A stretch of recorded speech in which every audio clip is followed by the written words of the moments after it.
क्या संतान सुख की इच्छा रखने वालों के लिए सच में वरदान है पुत्रदा एकादशी? जानिए इसकी चमत्कारी कथा और व्रत विधि।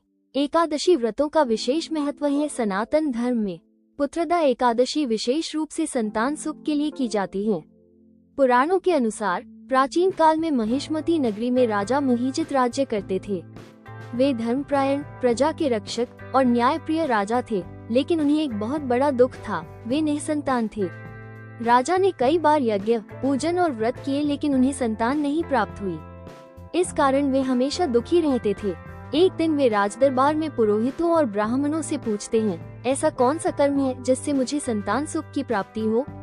उनके इस प्रश्न पर सभी ब्राह्मण गहन विचार करने लगे। तब एक दिन महर्षि लोमेश का आगमन हुआ। राजा ने उन्हें प्रणाम किया और अपनी पीड़ा बताई। ऋषि लोमेश ने ध्यान लगाकर राजा के पूर्व जन्म का रहस्य बताया। हे राजन, तुमने अपने पूर्व जन्म में एक वैश्य कुल में जन्म लिया था। तुमने एक बार तीर्थ यात्रा के समय एक प्यासे को पानी देने से मना कर दिया था। इसी पाप के कारण तुम्हें इस जन्म में संतान सुख से वंचित रहना पड़ रहा है। राजा ने पूछा, इस पाप से मुक्ति का कोई उपाय है?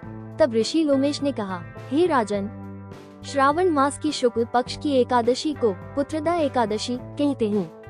इस दिन भगवान विष्णु का व्रत और पूजन करने से सभी प्रकार के पाप नष्ट होते हैं और संतान प्राप्ति होती है। राजा ने उस व्रत को श्रद्धा पूर्वक किया। अगले कुछ समय बाद रानी गर्भवती हुई और उन्होंने एक तेजस्वी पुत्र को जन्म दिया।